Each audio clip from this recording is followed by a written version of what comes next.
Captain Jack Morrison stared at the communication screen in his cargo ship's bridge. The alien face looking back at him had 4 eyes and skin that looked like old leather. Admiral Vextar of the Xanthari Empire spoke with a voice that sounded like grinding metal. Captain Morrison, your species has 7 days to surrender all military technology to the Galactic Council. You will also accept our oversight of your planet and colonies. This is not a request. This is an order. Jack's jaw tightened. Behind him, his crew of 8 watched in silence. They had all heard the same message broadcast across human space 3 hours ago. Every human ship, every colony, every outpost had received the ultimatum. And if we refuse? Jack asked, though he already knew the answer. Vextar's alien features twisted into what might have been a smile. Then your species will be cut off from all galactic trade routes. No ship will be allowed to leave or enter your solar system. Your people will be trapped on your little worlds until you see reason. The screen went black. Jack stood in the quiet bridge of his ship, the Iron Dawn. Through the viewport he could see Jupiter's moons in the distance. His ship floated near Europa Station, where he had been loading supplies for the outer colonies. "Captain," said Lisa Kane, his navigator. She was young, maybe 25, with short brown hair and sharp eyes. "The Council fleet is already moving into position. Our sensors show over 200 alien ships surrounding the solar system." Jack nodded. He had expected this. The Galactic Council had been watching humanity for 50 years, ever since humans had developed faster-than-light travel. At first they had been curious about the new species. Then they had become worried. Humans learned too fast, adapted too quickly, and asked too many questions. "Sir," Pete Rodriguez called from the engineering station. He was a stocky man with grease-stained hands and a thick mustache. "I'm getting reports from all over human space. The Council ships are taking positions at every jump point. They're not just blocking Earth, they're blocking everything." Amy Clark, his weapons specialist, turned from her console. She was tall and lean, with red hair tied back in a ponytail. "Captain, I'm reading weapon signatures from 12 different alien species. The Council brought everyone to this party." Jack walked to the center of the bridge and looked at the tactical display. Red dots showed Council ships in a massive ring around the solar system. Each dot represented a ship larger and more powerful than his own. The Iron Dawn was just a cargo hauler, modified for long-range trips to the outer colonies. It was fast and tough, but it was not a warship. "Captain Morrison," came a new voice over the communication system. This time it was human. "This is Admiral Patricia Hayes of Earth Defense Command.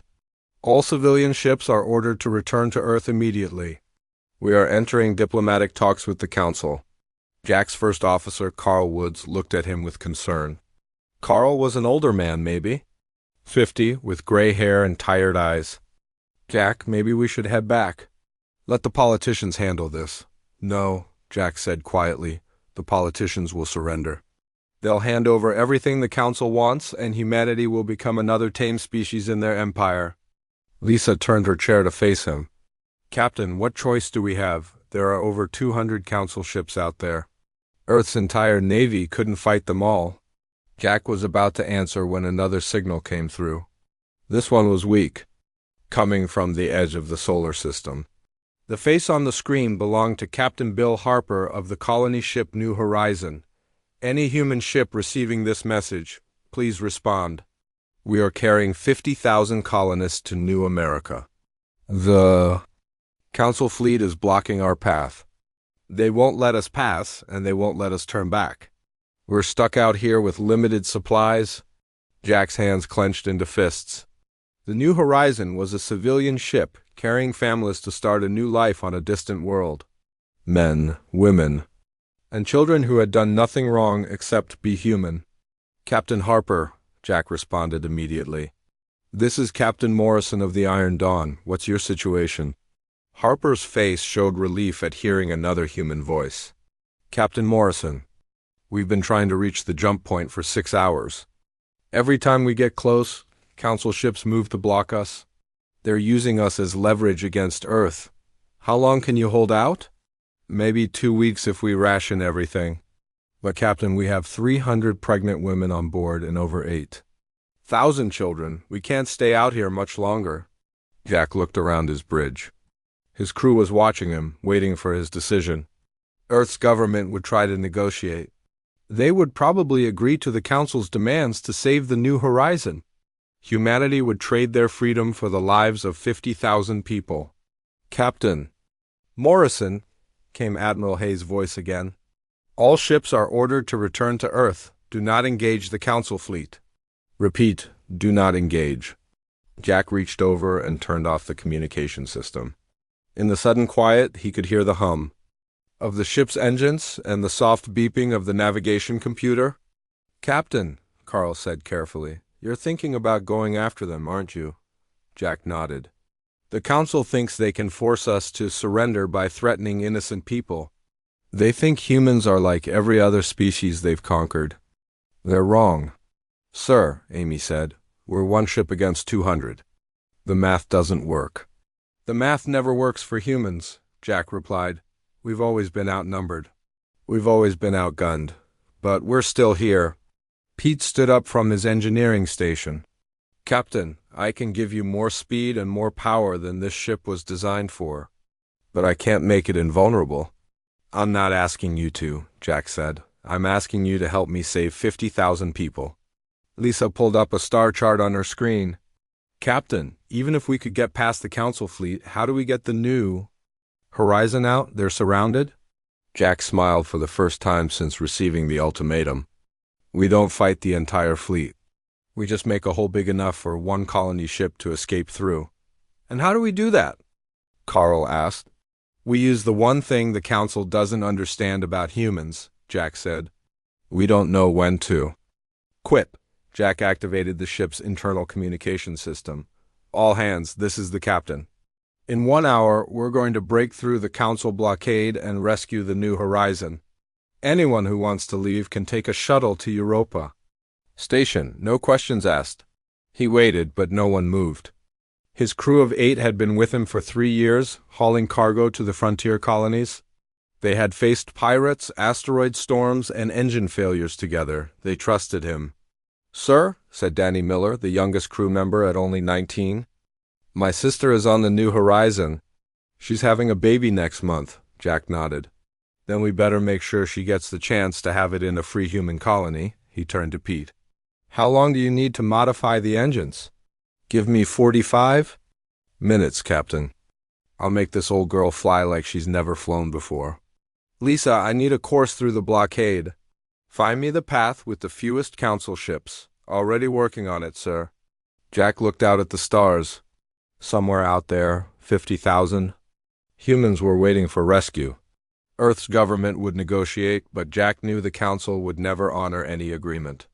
They would take humanity's technology, install their overseers, and slowly crush the human spirit.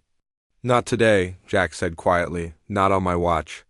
The Iron Dawn's engines hummed louder as Pete began his modifications. On the bridge, the crew worked with quiet determination. They were 8 people against an empire, but they were human, and humans had never learned how to surrender. Pete Rodriguez crawled through the engine compartment of the Iron Dawn, his tools floating beside him in the zero-gravity section. Sweat dripped from his forehead as he worked to install the modifications that might keep them alive. Around him, cables and circuits hummed with more power than the ship was designed to handle. Captain, Pete called through his headset, I'm rerouting power from the life support reserves to the shield generators. It's going to get hot in here, but we'll have 30% more protection. Jack's voice came back steady and calm. How long can we maintain that level? Maybe 20 minutes before the systems start burning out. But 20 minutes should be enough to get us through the worst of it. In the bridge, Lisa Kane studied her navigation computer. 3 different holographic displays showed the Council blockade from every angle. Red dots marked enemy ships, while thin blue lines showed possible flight paths through the formation. Captain, Lisa said, I've found our route. It's not pretty, but it might work. Jack walked over to look at her display. The path she had plotted twisted through the asteroid belt between Mars and Jupiter.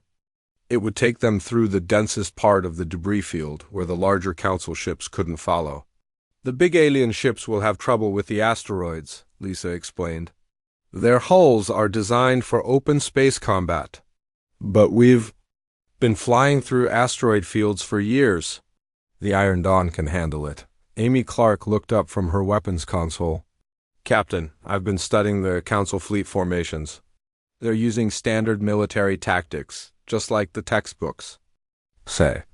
Overlapping fields of fire, coordinated attacks, everything by the book. And that's bad for us, how? Asked Carl Woods. Amy smiled. Because humans don't fight by the book. We make up new rules as we go? Jack nodded. What do you have in mind? The Council expects us to either surrender or fight them head-on. They've positioned their ships to handle both situations. But what if we do neither? Amy brought up a tactical display showing the Council formation. Look at this. They've got their heavy battleships in the center, with smaller ships forming a protective screen. It's perfect for stopping a military attack.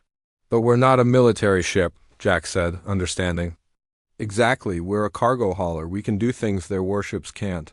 We can carry unusual cargo, we can fly through tight spaces, and we can take damage that would cripple a military vessel. Danny Miller, who had been quietly listening, spoke up. Captain, I've been thinking about my sister on the New Horizon. She wrote to me last month about the cargo they're carrying. They have mining equipment, construction materials, even some experimental terraforming gear. What's your point, Danny? Well, sir, mining charges are basically explosives. Construction. Materials include metal beams that could be used as projectiles. And terraforming equipment includes atmospheric processors that could create smoke screens. Jack felt a smile growing on his face. You're saying the New Horizon is carrying weapons, they just don't know it yet. Yes, sir, and so are we. We've got 3 holds full of industrial equipment bound for the outer colonies. Magnetic grapples, fusion cutters, gravity generators. None of it was designed as weapons, but humans have been turning tools into weapons since we picked up the first rock, Jack finished. Carl shook his head. Jack, even if we can improvise some weapons, we're still just one ship. How do we get word to other humans? How do we coordinate? An attack? Jack walked to the communication console. We don't coordinate, we improvise. And we're not the only humans who think like this. He opened a channel to Europa Station. Europa Control, this is Captain Morrison. I need to speak with Steve Murphy immediately? A few minutes later, Steve Murphy's gruff voice came through the speakers. Steve ran the mining operations in the asteroid belt, commanding a fleet of heavy industrial ships. Jack, I heard about the ultimatum. What's your plan? Steve, I need a distraction. Something big enough to draw Council attention away from the New Horizon rescue zone. You're really going to try this crazy rescue? I'm going to do more than try. I'm going to succeed. Steve was quiet for a moment. You know, Jack, my miners have been talking. None of us like the idea of alien overseers telling us how to run our operations. What kind of distraction did you have in mind? The kind that makes a lot of noise and lights up every sensor in the system? I can do that. My boys have been itching for a fight anyway. When do you need it? 6 hours. And Steve, make sure your people understand they're not fighting warships. They're fighting for human freedom. Understood, Captain. Good hunting. Jack closed the channel and opened another one. Dr. Helen Price, this is Captain Morrison. I need your help. Dr. Price worked at the Xenobiology Research Station on Europa. She had been studying alien species for 10 years, learning their strengths and weaknesses. Captain Morrison, I've been monitoring Council communications. I think I can help you. What have you learned? Council species don't work well together. They're allies of convenience, not true partners. The Xanthari are arrogant and prefer direct attacks. The Kethmoran are cautious and avoid risks. The Vexani are aggressive but disorganized. Can we use that against them? Absolutely. If you can create chaos in their formation, they'll start making mistakes. The different species have different response times, different communication protocols, different tactical preferences. Push them hard enough, and they'll start getting in each other's way. Jack felt pieces of a plan forming in his mind. Dr. Price, I need you to monitor their communications during the rescue. If you can jam their signals or create interference, it might give us the edge we need. I'll do what I can, Captain. Over the next 4 hours, Jack's crew worked frantically to prepare the Iron Dawn for the impossible mission. Pete installed power boosters that would give them more speed and stronger shields. Amy reconfigured their mining charges into makeshift missiles. Lisa calculated precise courses through the asteroid field, but they weren't working alone. Across the solar system, other humans were making their own preparations. Steve Murphy's mining fleet began moving toward the outer edge of the blockade. Dr. Price set up her communication jamming equipment. On Mars, factory workers started loading industrial ships with supplies for the rescue fleet. Captain, Danny said, I'm getting messages from human ships all over the system. They want to help. Jack looked at the communication logs. Cargo haulers, mining ships, passenger liners, even small private vessels were volunteering to join the rescue mission. None of them were warships, but all of them were operated by humans who refused to surrender. How many ships? Jack asked. 17 so far, sir. And more are joining every hour. Carl frowned. Jack, most of these ships don't have weapons. They're not military vessels. Neither are we, Jack replied. But we're human. We'll find a way to make it work. Amy pulled up the ship roster on her screen. Captain, look at this. We've got Tony Bell with his heavy hauler mountain mover. That ship can carry 1,000 tons of cargo. Nancy Green is bringing her courier ship Lightning Strike. That's the fastest civilian ship in the system. And here's Captain Roy Adams with his passenger liner Stardancer. He's got room for refugees if we need to evacuate people from the New Horizon. Jack studied the list. Each ship brought different capabilities. The mountain mover could carry heavy weapons or act as a mobile shield. The Lightning Strike could scout ahead or deliver supplies. The Stardancer could rescue people if things went wrong. Lisa, can you plot courses for all these ships? Already working on it, Captain. It's like conducting an orchestra, but I think we can make it work. Pete's voice came through the intercom. Captain, modifications are complete. We're ready to go. Jack looked around the bridge at his crew. They were scared, but they were determined. Outside, 17 other ships waited for his signal. On the edge of the system, 50,000 humans waited for rescue. Open a channel to all human ships, Jack ordered, when the channel was open. Jack spoke clearly and calmly. This is Captain Morrison of the Iron Dawn. In 2 hours, we're going to show the Council what it means to be human.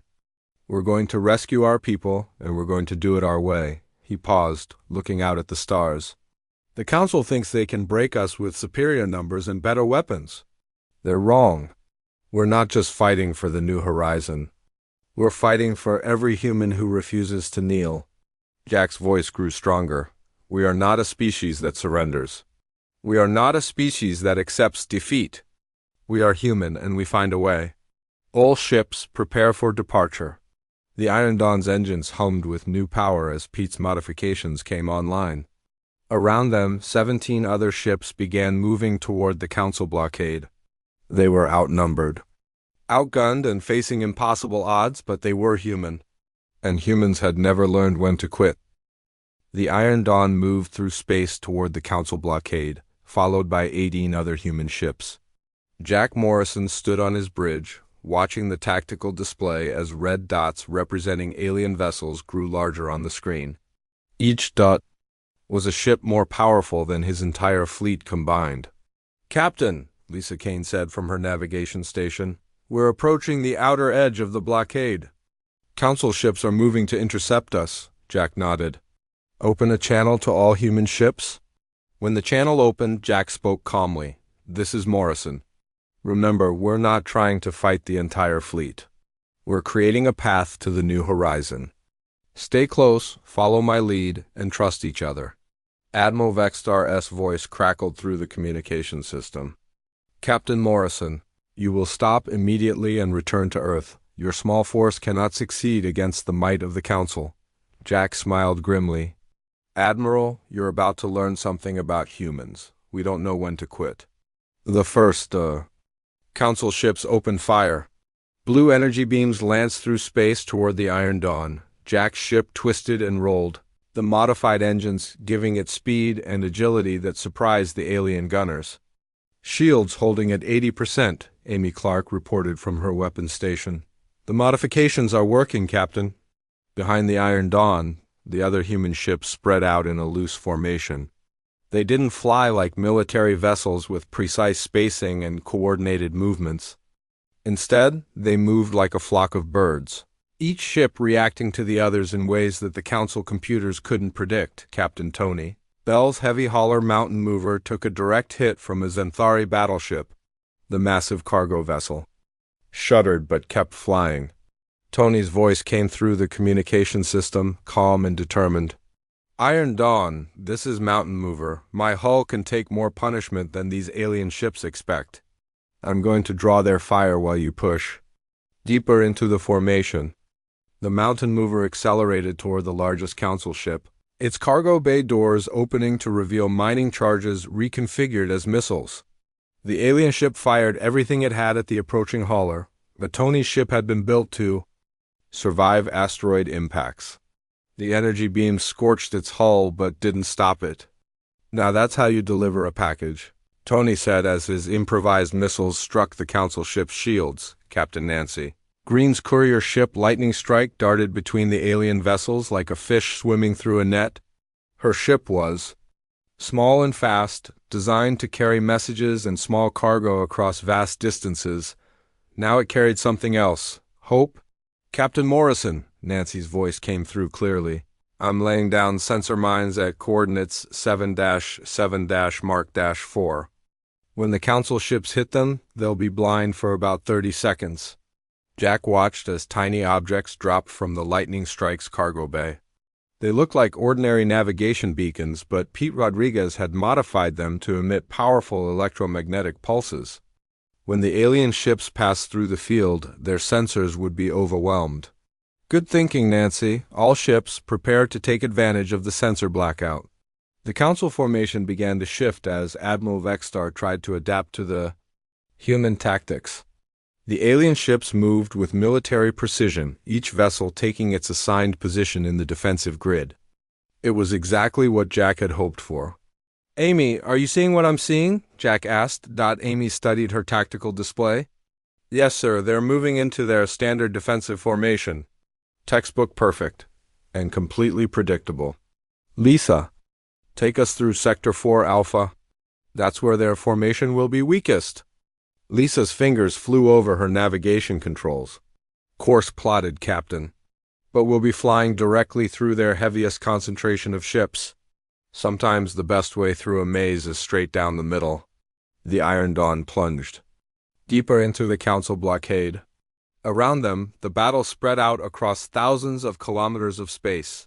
Human ships used tactics that no military academy had ever taught. They used cargo containers as shields, tractor beams as weapons, and mining equipment as armor. Captain Roy Adams in the passenger liner Star Dancer found himself facing 3 Council cruisers at once. His ship had no weapons, but it had something else. Massive passenger compartments that could be pressurized independently. This is Star Dancer to all ships, Roy announced. I'm venting atmosphere from my port cargo bays.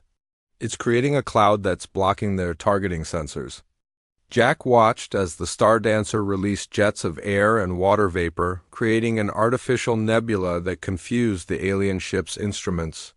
The Council vessels fired blindly into the cloud, their shots missing the human ship by hundreds of meters. Brilliant, Roy. Keep doing that. You're giving us cover? But the Council wasn't helpless. Admiral Vextar's voice boomed across all frequencies. All ships, ignore the decoys. Focus fire on the lead vessel.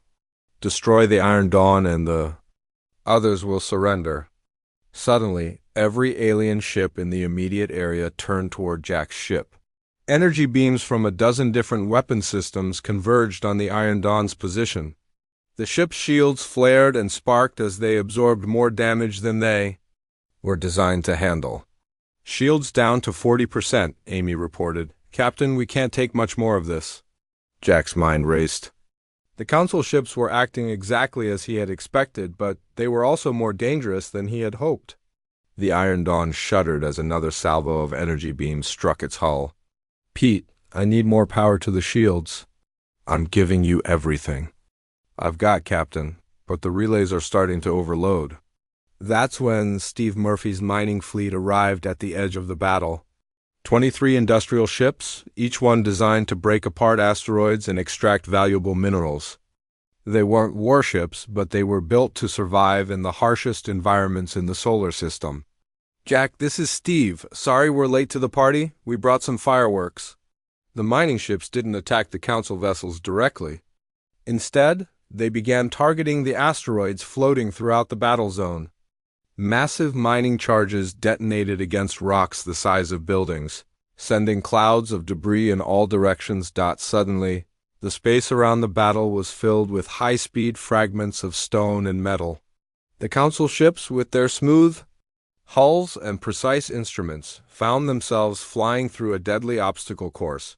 Their shields, designed to stop energy weapons, were less effective against physical impacts. "This is Dr. Price at Europa Station," came a new voice. "I'm jamming Council communications on frequencies 7 through 12. They're having trouble coordinating their attacks." Jack felt the tide of battle beginning to shift. The Council ships were still more powerful individually, but the humans were fighting as a team while the aliens were becoming increasingly isolated from each other. "Captain," Lisa called out, "I'm detecting the New Horizons signal. They're 15,000 kilometers ahead, just beyond the main Council formation. Can we reach them?" "The path is clear for about 3 minutes. After that, the Council ships will reposition to block us again." Jack looked at his crew. They were tired, scared, but still determined. The Iron Dawn had taken significant damage, but it was still flying. Around them, the human fleet continued to fight with creativity and courage that the Council had never encountered. "Amy, prepare our remaining missiles. We're going to punch through their line." "Yes, sir. But, Captain, once we're through, we'll be cut off from the rest of our fleet." Jack nodded. "That's a risk we have to take. The New Horizon is carrying 50,000 people. They're depending on us." The Iron Dawn accelerated toward the gap in the Council formation. Energy beams crisscrossed the space around them, but the ship's modified engines gave it just enough speed to stay ahead of the alien targeting systems. "Captain," Danny Miller said from his communication station, "I'm getting a signal from the New Horizon. Captain Harper says they're ready to move as soon as we give them the word." Jack gripped the arms of his command chair as the Iron Dawn shot through the gap between two Council battleships. The alien vessels were so close that he could see details on their hulls through the viewport. "Tell Captain Harper to prepare for emergency departure. We're coming to get them." Behind them, the human fleet continued to fight against impossible odds. Ahead of them, 50,000 people waited for rescue. The Iron Dawn flew on, carrying with it the hopes and dreams of an entire species that refused to surrender. The Iron Dawn burst through the gap in the Council formation, its hull scarred but intact. Jack Morrison could see the New Horizon ahead, a massive colony ship surrounded by 12 alien vessels. The ship looked like a floating city, its lights twinkling in the darkness of space. "Captain Harper, this is Morrison. We're here to get you out." Captain Bill Harper's relieved voice came through the communication system. "Morrison, thank God. The Council ships have been herding us around for hours. Every time we try to move toward a jump point, they block our path." Jack studied the tactical display. The 12 ships surrounding the New Horizon were smaller than the main battleships, but they were fast and well-armed. They had positioned themselves in a perfect defensive sphere around the colony ship. "Lisa, how do we get through that formation?" Lisa Kane worked frantically at her navigation console. "Captain, it's designed to be impenetrable. No matter which direction we approach from, at least 6 ships will have clear shots at us." Amy Clark looked up from her weapons station. "Sir, we have 4 missiles left and maybe 10 minutes of shield power. That's not enough to fight 12 ships." Pete Rodriguez's voice came through the intercom from the engine room. "Captain, The power relays are barely holding together. If I push the engines any harder, we might lose propulsion entirely. Jack felt the weight of 50,000 lives pressing down on him. The New Horizon carried families, children, people who had done nothing wrong except dream of a new life among the stars. He couldn't let them become prisoners of the Council. Danny, open a channel to the Council ship surrounding the New Horizon. Channel open, sir. Jack spoke clearly and calmly. Council vessels, this is Captain Morrison. I'm here to escort the New Horizon to safety. Stand down and let them pass. A new alien voice responded, speaking in heavily accented English. Human Captain, I am Commander Ziegler of the Kethmoran Defense Corps. You will surrender immediately or we will destroy your ship. Commander, those are civilians on that colony ship. 50,000 innocent people. They are leverage, human. Your government will surrender your military technology to save them. Jack's jaw tightened. Wrong answer. He closed the channel and turned to his crew. Amy, target their command ship with everything we have. Lisa, plot a course that takes us directly through their formation. Pete, give me every bit of power you can manage. Captain, Carlwood said quietly, if we attack them directly, they'll destroy us before we can rescue anyone. Jack smiled grimly. We're not attacking them, Carl. We're creating a distraction. As the Iron Dawn accelerated toward the Council, formation, Jack activated his connection to Steve Murphy's mining fleet. Steve, I need that big distraction we talked about. Right now, copy that, Jack. All mining ships, this is Murphy. Light them up. Across the battlefield, 23 mining vessels simultaneously detonated their cargo holds. Each ship was carrying thousands of tons of mining charges, industrial explosives designed to break apart asteroids. When they exploded, they created the largest fireworks display in human history. The electromagnetic pulse from the explosions blinded sensors across half the solar system. Council ships found themselves flying blind, their instruments overwhelmed by the massive energy discharge.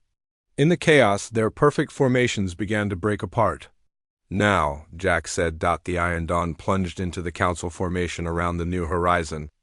The alien ships, temporarily blinded, fired wildly in all directions. But their coordination was gone, and they began hitting each other instead of their target. Captain, Amy called out, the Kethmoran ship is trying to ram us. Jack saw the alien vessel approaching on a collision course. Its commander, unable to see clearly, was attempting to destroy the Iron Dawn by crashing into it. It was a desperate move, but it might work. Lisa, emergency maneuver, take us under their bow? The Iron Dawn dropped suddenly, passing beneath the Kethmoran ship with only meters to spare. As it did, Amy fired their last 4 missiles directly into the alien vessel's engine compartment. The explosions crippled the ship, sending it spinning out of control. New Horizon, this is Morrison. Start moving toward jump point 7. We'll clear you a path. Captain Harper's voice was shaky but determined. Copy that, Morrison. We're moving. The massive colony ship began to accelerate slowly. It was designed for long-distance travel, not combat maneuvers, but it was moving toward freedom.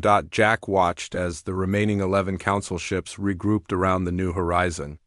Their sensors were coming back online and they were positioning themselves to block the colony ship's escape route.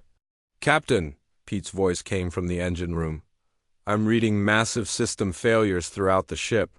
We've got maybe 5 more minutes before everything shuts down. Jack knew they were running out of time and options. The Iron Dawn was dying around them, its jury-rigged systems finally giving up after the intense battle. But they were so close to success. That's when Captain Nancy Green's voice crackled through the communication system. Iron Dawn, this is Lightning Strike. I've got an idea, but it's crazy even by human standards. I'm listening, Nancy. I'm carrying a full load of quantum navigation beacons in my cargo hold. If I dump them all at once and activate them simultaneously, they'll create a localized space-time distortion. It might open a temporary jump point right here. Jack felt his heart skip a beat. Nancy, that's never been tested. You could tear a hole in space that destroys everything in a 50-kilometer radius. Or I could save 50,000 people. Captain, my ship is fast enough to get clear before the distortion. Fully formed, the New Horizon can jump through it to safety. Jack looked around his bridge. His crew was watching him, waiting for his decision. Outside, the council ships were closing in on the colony ship. In a few minutes, the New Horizon would be recaptured. Do it, Nancy, but get clear as soon as you drop those beacons. Already. Moving, Captain. Beacon drop in 30 seconds. The lightning strike streaked past the Iron Dawn, moving faster than any ship Jack had ever seen. Nancy Green pushed her courier vessel to its absolute limits, racing toward the space between the New Horizon and the council ships. Beacons away, Nancy announced. Dozens of small objects scattered from the lightning strike's cargo bay. As they spread out, they began to emit a strange blue glow. The space around them started to ripple and bend like looking through water. New Horizon, you have about 60 seconds to reach the distortion point, Nancy called out. After that, the jump window will collapse.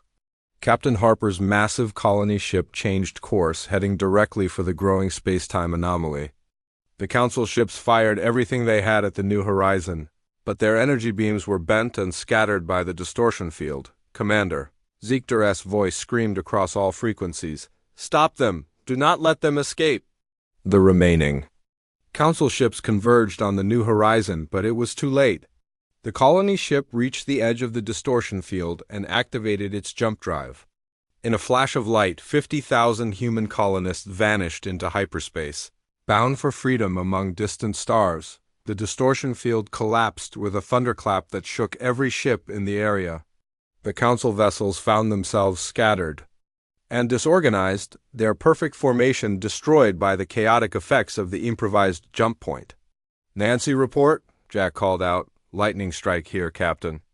I'm clear and intact. That was the wildest ride of my life. Jack felt a wave of relief wash over him. They had done it. Against impossible odds, with improvised weapons and desperate tactics, they had rescued 50,000 people from the Council's blockade. All human ships, this is Morrison. The New Horizon is safe. Mission accomplished. Cheers echoed through the communication channels as the human fleet celebrated their victory. They had lost ships and taken casualties, but they had proved something important. They had shown the galaxy that humans would not surrender, would not abandon their own, and would not accept defeat. Captain, Amy said quietly, we're getting signals from across the battlefield. Other species are watching what we just did. Jack nodded. The rescue of the New Horizon was more than just saving 50,000 people. It was a message to every species in the galaxy that freedom was possible, that the Council's authority could be challenged, and that humans would fight for what was right. The Iron Dawn limped away from the battlefield, its engines barely functioning, and its hull scarred by battle. But it was still flying, still carrying its crew toward an uncertain but free future. Behind them, the Council blockade remained, but it would never be the same again. Humanity had found a way through the impossible. Just as they always did. The Iron Dawn drifted through space, its engines silent and its hull blackened by battle. Jack Morrison sat in his damaged bridge, looking at the tactical display that showed the aftermath of their impossible rescue mission. 7 human ships had been lost, but 50,000 people were free. Captain, Danny Miller said from his communication station, I'm receiving signals from all across the galaxy. The rescue is being broadcast on every frequency, Jack nodded. He had recorded a message before the battle, knowing that win or lose, the galaxy needed to hear humanity's response to the Council's ultimatum. Now that message was spreading to every inhabited world, every space station, every ship in known space. Play it back, Danny. Jack's own voice filled the bridge, calm and determined despite the chaos of battle raging in the background. This is Captain Jack Morrison of the human vessel Iron Dawn. Today, the Galactic Council demanded that humanity surrender our freedom and accept their rule. They believe they could force us to comply by threatening innocent people. The message continued as scenes from the rescue played on the screen. Human ships fighting against impossible odds, using creativity and courage to overcome superior firepower. They were wrong. We are not a species that kneels. We are not a species that abandons our own. We are human, and we find a way. Amy Clark looked up from her weapons console. Captain, we're getting response signals from ships across the galaxy. Not just human ships? Jack felt his heart quicken. What kind of responses? Kethmoran trading vessels near the Centauri system. They're asking for copies of our tactical data. Jixali mining ships in the Outer Rim. They want to know how we broke through the blockade. Carl Woods frowned. Why would other species care about our fight with the Council? Lisa Kane answered from her navigation station. Because we proved it could be done. For the first time in Council history, someone defied their authority and won. Pete Rodriguez's voice came through the intercom from the engine room. Captain, I've got the engines working again. Barely. We can make it to the Outer Rim colonies, but this old girl needs serious repairs. Jack made his decision. Set course for New America. The New Horizon will need support when they arrive. As the Iron Dawn limped away from the battlefield, Admiral Vexstar's voice crackled through their communication system one last time. Captain, Morrison, you have won this battle, but you have not won the war. The Council will not forget this defiance. Jack activated his transmitter. Admiral, you're right. We haven't won the war. We've started it. And when it's over, the galaxy will be free. The transmission ended, and Jack looked around his bridge. His crew was exhausted, their ship was barely functional, but they were alive and free. More importantly, they had sent a message that would echo throughout the galaxy. Captain, Danny sighed, I'm getting reports from human colonies across the Outer Rim. They're declaring independence from Earth's government. They say if Earth wants to surrender to the Council, that's their choice, but the colonies won't be part of it. Jack smiled. The colonies always were more independent-minded than the homeworlds. Over the next few days as the Iron Dawn traveled toward New America, the communication channels filled with reports from across known space. The rescue of the New Horizon had sparked something that the Council had never expected: rebellion. On the mining world of Kepler Prime, the Jixali workers had stopped delivering raw materials to Council ships. Their leader, a female named Zixara, broadcast a simple message. The humans showed us that the Council can be defeated. We will mine for ourselves now. In the Vega system, Kethmoran merchants began refusing to transport goods for Council worlds. Captain Morden of the trading vessel Far Horizon explained their position. For centuries, we have followed Council trade regulations that favored their member worlds over independent traders. No more. We trade freely or not at all. Even more surprising were the reports from within the Council itself. On Centauri Prime, young military officers questioned why their fleet had been unable to stop a small group of cargo ships. On the Vexani homeworld, political dissidents who had been silent for generations began calling for reform. Captain, Amy said, we're receiving a coded transmission from someone calling themselves the Free Centauri Movement.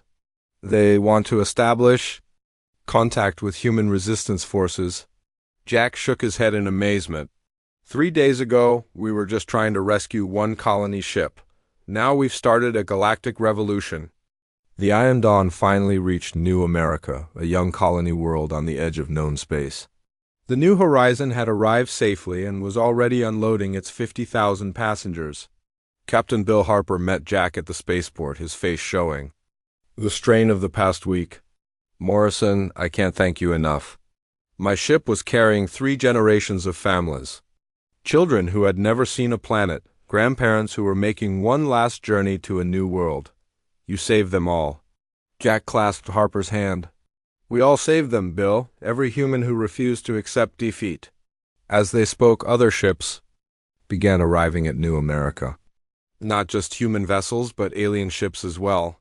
Kethmoran traders, Jixali miners, even a few small Centauri craft. They came seeking alliance with the humans who had proven that the Council could be challenged. Dr. Helen Price arrived on one of the first ships from Europa Station. She brought with her detailed analysis of Council communications during the battle. Jack, you need to see this. The Council is in chaos. They're receiving independence declarations from colonies and trading posts across the galaxy. She showed him a holographic display of the known galaxy. Red dots marked worlds that had declared independence from the Council, while yellow dots showed systems in open rebellion. The map looked like a disease spreading through the Council's perfect order. "How many?" Jack asked. "Over 300. Systems so far and more every day. The Tory Confederacy has withdrawn from the Council entirely. The Morgeth Republic is demanding new elections. Even some of the core worlds are questioning Council authority." Jack studied the map. "What's the Council's response?" "They're trying to maintain control through military force, but their fleet is spread too thin. They never expected resistance on this scale." A new voice interrupted their conversation. "Captain." Nancy Green of the Lightning Strike had arrived with news from the inner systems. "Jack, you need to hear this. Earth's government has been overthrown." Everyone turned to stare at her. Nancy continued, "The colonies refused to accept the surrender to the Council. When Earth's politicians tried to hand over our military technology, the colonial representatives walked out. Admiral Patricia Hayes declared martial law to protect human technology from Council seizure." Jack felt a mix of emotions. Part of him was sad that Earth's government had fallen, but another part was proud that humanity had chosen freedom over submission. "What about the Council blockade?" Lisa asked. Nancy smiled. "That's the best part. With rebellions breaking out across the galaxy, the Council had to recall most of their fleet. There are maybe 50 ships left around Earth, and they're too busy dealing with protests and sabotage to maintain an effective blockade." Over the following weeks, New America became the unofficial capital of the human resistance. Ships arrived daily, carrying refugees from Council-controlled space and volunteers eager to join the fight for freedom. The colony world that had been intended as a peaceful farming settlement was now the center of a galactic revolution. Jack stood on the observation deck of the rebuilt Iron Dawn, looking out at the fleet that had gathered around New America. Human. Ships flew alongside Kethmoran traders, Jixali miners, and vessels from a dozen other species. They were united not by government or treaty, but by a shared desire for freedom. Amy Clark joined him at the observation window. "Captain, we're getting reports that the Council is preparing a massive fleet to retake the rebellious systems. They're calling it a pacification force." Jack nodded. "Let them come. They still don't understand what they're fighting." "What do you mean?" Jack pointed at the mixed fleet outside. "They think this is about military strength or political control. But it's not. It's about an idea. The idea that free beings don't have to accept the rule of those who claim authority over them." He turned to face Amy.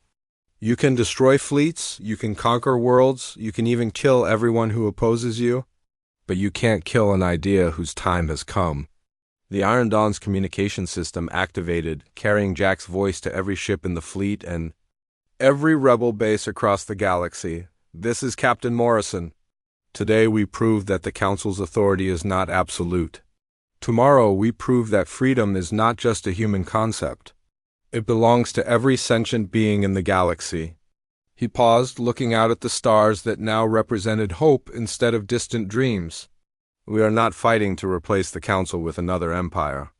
We are fighting to ensure that every species, every world, every individual has the right to choose their own destiny." The message ended, but its echo would continue to spread across the galaxy.